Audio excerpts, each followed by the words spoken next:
안녕하세요. 그동안 당신에게 몽골 편을 사랑해 주신 구독자님들께 감사드립니다.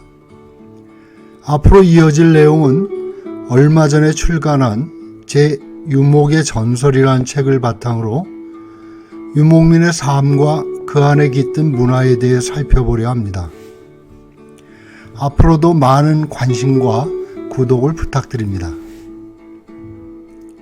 하늘로 날아다니는 호수는 어떤 것일까요? 사막과 초원만 있을 듯한 몽골에도 바다처럼 넓고 깊은 호수가 있다는 걸 아시나요? 그 호수는 어디에서 흘러와 어디로 흘러가는 걸까요? 유목의 전설 1편은 하늘로 날아간 호수, 몽골고원의 움직이는 호수입니다. 샤오실이 어디예요? 몽골 여행자들이 가장 많이 묻는 말입니다. 유목민은 초원을 손가락으로 가리킵니다. 아무리 둘러봐도 샤오실은 보이지 않습니다. 허리 높이의 기둥이 서 있을 뿐이죠. 유목민은 거꾸로 매달린 페트병에 마개를 돌려 똑똑 떨어지는 물방울로 얼굴과 손을 닦는 신용을 합니다. 이른바 초원 샤워기입니다. 당황하는 여행자에게 유목민은 몇 개의 물방울로 머리 감는 시범도 해보입니다. 바람에 옷을 말리고 눈에 얼려 툭툭 털어입고 모래로 머리를 감는 고비의 유목민들에게 물은 신이나 다름없습니다. 신은 거룩하나 자주 만날 수 없지요. 얼굴을 찡그리는 문명인들이 있다면 그리 오래 묵지 않은 지난날을 되짚어 볼 필요가 있습니다. 다니엘 프로의 화장실의 작은 역사란 책에는 1951년에 진행된 설문조사에서 프랑스 여성들 가운데 25%가 한 번도 이를 닦아본 적이 없었으며 39%나 되는 사람들이 한 달에 한 번꼴로 목욕을 했다는 내용이 실려 있습니다. 몽골 서단의 바야울기를 여행할 때의 일입니다. 유목민 게르를 전전하다가 모처럼 투어리스트 캠프에 들렀을 때 온수로 샤워를 할 수 있다는 말에 환호했습니다. 얼음이 듬성듬성 남아있는 개울에서 목욕을 하다가 모기때에 뜯긴 뒤로 일주일 넘게 씻지 못했습니다. 별도의 이용료를 내야 한다는 말은 귀에 들어오지도 않았지요. 부푼 마음으로 옷을 벗고 욕실에서 한참을 기다려도 수도꼭지에서는 온수가 나오지 않았습니다. 나가보니 주전자를 든 여인이 샤워실 지붕으로 올라가고 있었습니다. 차 한 잔 끓이기도 벅차 보이는 작은 주전자를 든 여인은 가파른 사다리를 위태롭게 오르내렸습니다.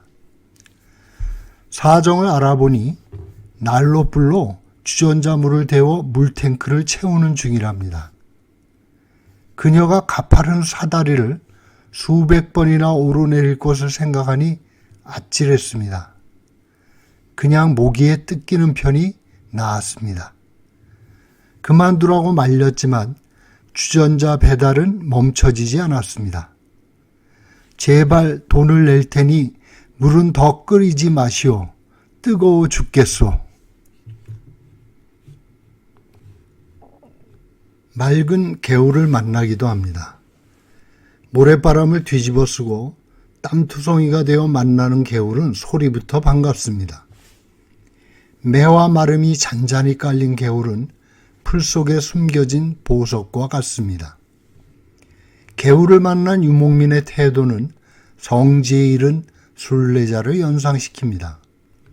아무리 목이 말라도 개울가에 쪼그리고 앉아 손으로 물을 움켜쥐어 이마를 적시며 신에게 감사합니다. 유목민에게 물은 어머니의 피입니다. 지모신 에투게는 사브다그라는 흙의 주인과 로스라고 하는 물의 주인으로 신격화됩니다. 유목민들은 물이 솟는 샘에 돌을 쌓아 오월을 만들고 희고 푸른 천으로 축복합니다. 홉숙을 주변에 사는 차탕족이나 드르브드족은 아이가 태어나면 호수의 물을 입에 떠먹입니다. 어른이 되어서도 아이가 호수를 잊지 않고 돌아온다고 믿기 때문입니다. 물 쓰듯이 한다는 말은 유목민에게 경외스러운 행위를 뜻합니다. 유목민들이 세수하는 동작은 특이합니다. 물을 한 움큼 떠서 씻은 뒤에 손에 남은 물기를 쥐어짭니다. 얼마나 야무지게 쥐어짜는지 돌멩이에서라도 물이 나올 듯합니다. 그것은 인색함과는 다릅니다. 그 가치를 소중히 여기며 제대로 쓰는 것을 말합니다. 이는 라다크 유목민에게도 마찬가지죠. 헬레나 노르베리 호지는 라다크 체험기에서 서양에서는 검소라고 하면 늙은 아주머니와 자물쇠가 잠겨진 광 같은 이미지를 떠올리게 된다. 그러나 라다크에서 보는 검소함이라는 것은 사람들이 번영을 누리고 사는데 근원적이다. 제한된 자원을 주의 깊게 이용한다는 것은 인색함과는 아무 상관이 없다. 검소함은 적은 것에서 많은 것을 얻어낸다는 것을 의미한다고 했습니다. 유목민들은 한두 시간이나 말을 타고 물을 길러 갑니다.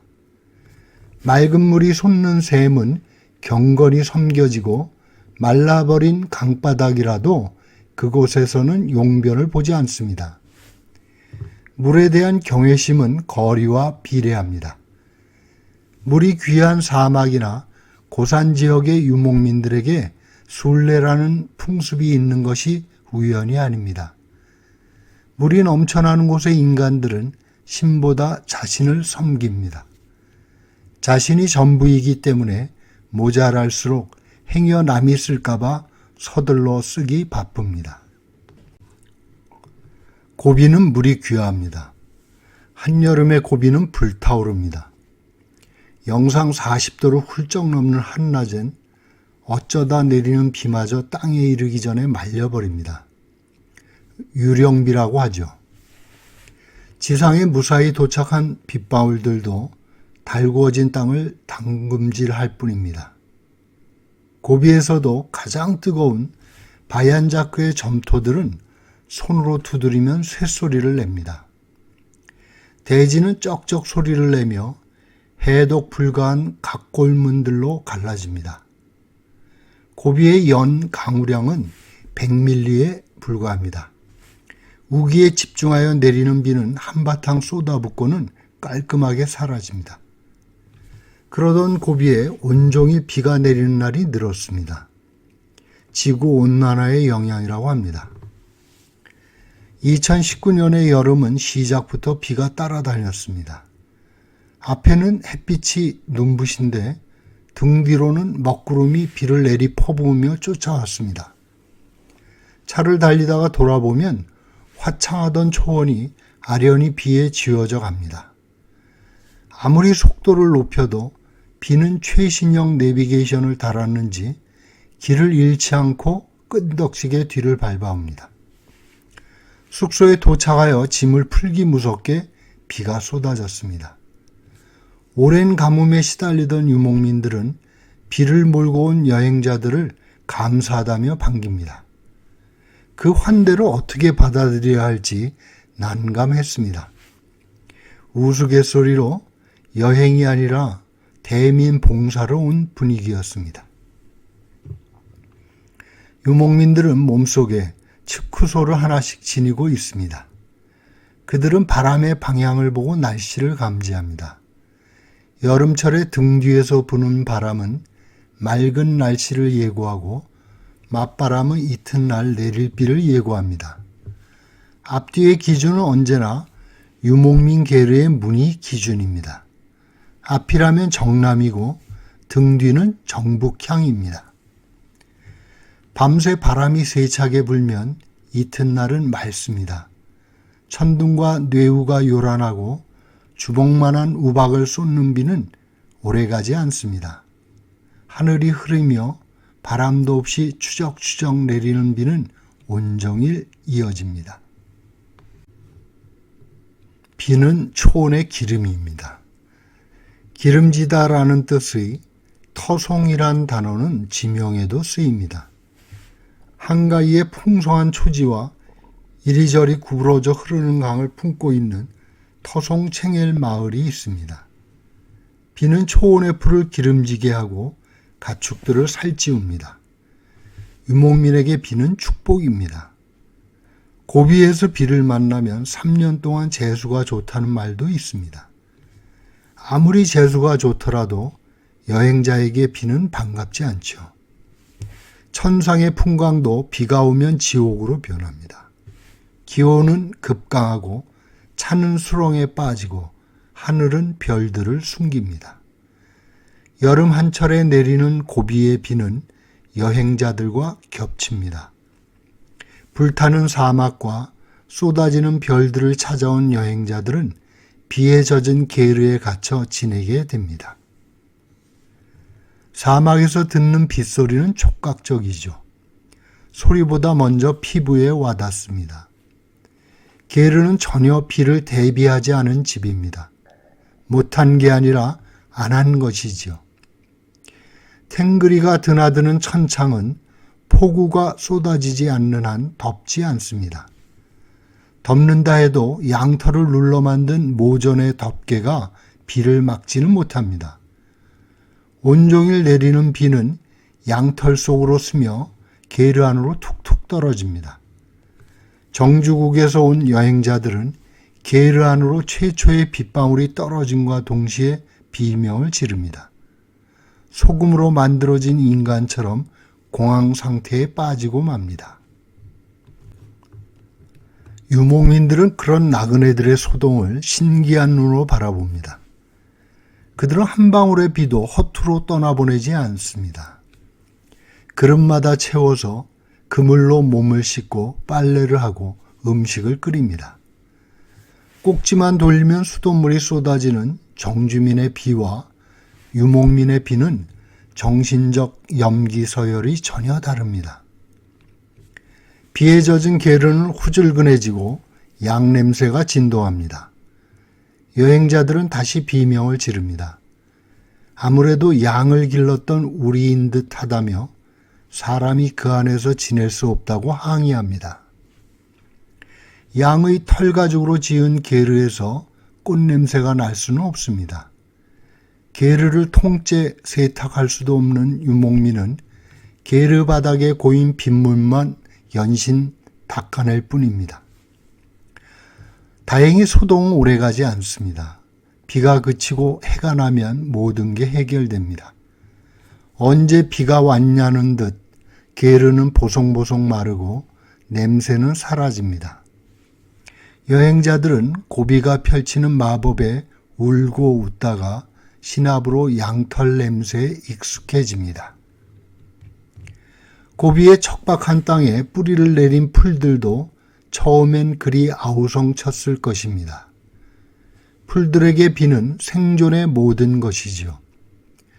갈증으로 불타던 풀들은 빗소리만 들려도 빛깔을 바꿉니다.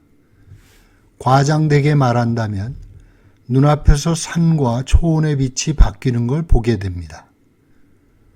웅크리고 있던 풀들은 자동우산처럼 일제히 꽃을 펼칩니다. 허브들로 덮인 고비 알타이의 바위산들은 빗방울 소리와 동시에 연록으로 바뀝니다. 기다린다고 비가 늘 찾아오는 것은 아닙니다. 여름마다 볼강의 대초원을 뒤덮던 야생 부추들이 꽃도 피우지 못한 채 가을을 맞기도 합니다. 그래서 고비의 풀들은 단연생이 많습니다. 이번 여름에 비를 만나지 못하면 다음 여름을 기다리며 꽃을 숨겨둡니다. 어느 해인가 지독한 가뭄이 들었습니다. 강이라 불리는 가뭄은 겨울부터 시작됩니다. 얼어붙은 땅에 뿌리박은 풀들을 덮어주고 수분을 제공하는 눈이 내리지 않으면 봄이 되어도 초원은 불머지로 변합니다. 돈트고비의 첫인상은 불금이었습니다. 아침부터 저녁까지 차를 달리는 동안 반구의 대평원은 풀 한 폭이 찾을 수 없는 불모지였죠. 풀이 없으니 가축도 없고 그를 기르는 유목민의 게르도 보이지 않았습니다. 암울한 말의 의미를 실감하는 순간이었죠. 아무것도 없고 아무 말도 필요하지 않았습니다. 가도 가도 끝이 없이 붉은 사선이 그어진 지평은 차의 요동마저 소멸시켰습니다. 가는 것도 없고 오는 것도 없이 막막할 뿐입니다. 우주를 달리는 은하철도 999는 이따금 스치는 별이라도 보이겠죠? 붉은색이 그리 쓸쓸하고 황량한 색감인지 처음 알게 되었습니다. 이듬해 다시 그곳을 찾았습니다. 아무리 가도 붉은 불모지가 나타나지 않습니다. 길을 잘못 든 줄 알고 운전사에게 사방 300km의 붉은 황야로 가자고 졸랐습니다. 운전사는 같은 길이라고 했지만 그곳은 지난해 보았던 불모의 땅이 아니었습니다. 나중에야 그 붉은 불모지가 야생 부추꽃들로 뒤덮였다는 걸 알게 되었죠. 모든 것이 말라 죽었다고 여긴 불모지가 새벽부터 황혼까지 부추꽃으로 이어졌습니다. 그 다음 해에는 부추꽃은 사라지고 보랏빛 쑥부쟁이가 아득하게 뒤덮였습니다. 이 모든 게 비의 마술입니다. 비는 기억도 바꿉니다. 지명이 익숙하지 않던 초기에 이따금 나타나는 호수를 이정표로 삼아 길을 기억해 두었습니다. 그것이 부질없다는 것을 깨닫는 데는 그리 오랜 시간이 걸리지 않았지요. 고비의 호수는 물이 아니라 바람이 고인 둔벙이었습니다. 고비의 표피는 점토로 덮여 있습니다. 비는 나노 단위의 미세한 점토 속으로 스미지 못한 채 낮은 곳으로 모여 호수를 이룹니다. 비가 만든 호수들은 얼마 가지 않아 하늘로 날아갑니다. 중앙아시아에는 떠도는 호수도 있었습니다. 서기 300년경 누란을 떠나 남쪽으로 떠난 롭호수는 1934년에 누란으로 다시 돌아왔습니다. 스벤 헤디는 이를 방황하는 호수라고 불렀답니다.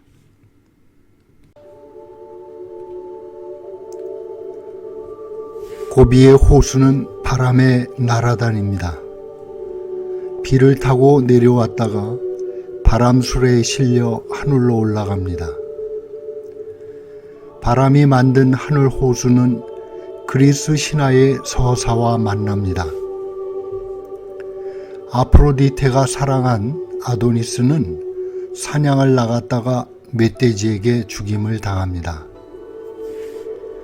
아프로디테는 죽어가는 아도니스를 슬퍼하며 꽃으로 환생하게 했습니다.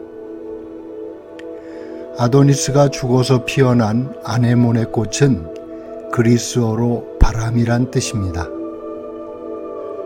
바람 속에 피었다가 바람 불면 지는 아네모네처럼 고비의 호수는 바람 속에 오고 갑니다. 호수가 눈에 띄면 걸음을 멈춥니다. 말라가는 호수의 언저리에는 누군가 벗어놓은 진흙 신들이 남아 있습니다.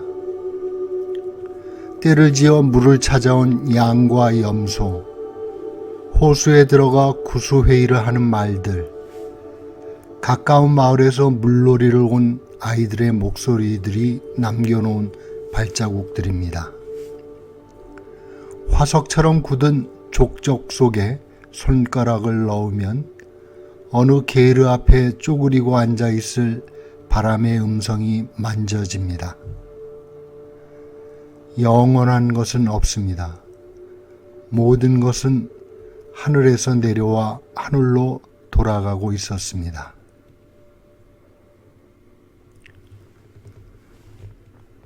그동안 2014년에 출간한 제 몽골 산문집 당신에게 몽골을 토대로 만들어 온 당신에게 몽골 연재는 52편으로 마감하고 이번에 새로 출간한 유목의 전설을 중심으로 유목의 전설편을 이어나가겠습니다.